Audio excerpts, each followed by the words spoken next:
I made this power rack. Power rack. Power rack. Here's how. This is the first time doing any sort of commentary in one of my videos, so I thought I'd do a little intro to try it out.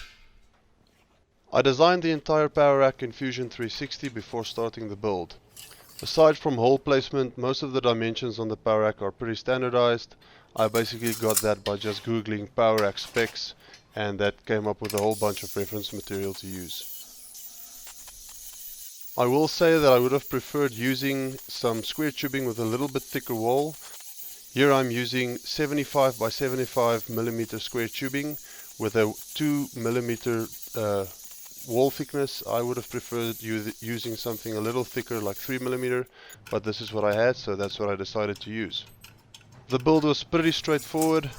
I just had a lot of measuring and marking and cutting and drilling and measuring and drilling and cutting and marking, but I'm pretty happy with the way it came out. That's about as much talking as I'm going to do for now, so please enjoy the video.